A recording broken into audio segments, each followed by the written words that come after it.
In this problem, we're asked to determine the formula weight of a gas. The formula weight is the mass per mole. We look to the statement of the question to figure out how we can get these two values. And we notice right off that we're given the mass of this gas. So now all we need to do is determine how many moles of the gas here we have. So we're going to use the ideal gas law to calculate moles and then solve our problem.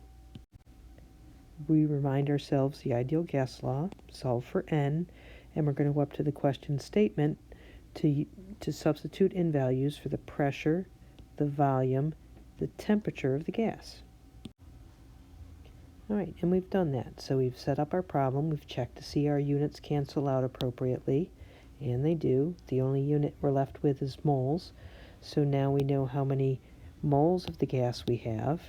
The statement of the question tells us the mass, so we just use these values to get our answer.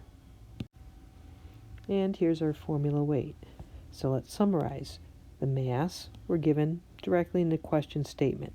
Moles we can get from the ideal gas law. So we substitute in these values and we get a formula weight of 131 grams per mole. The last part of the question asks us for the probable identity of the gas.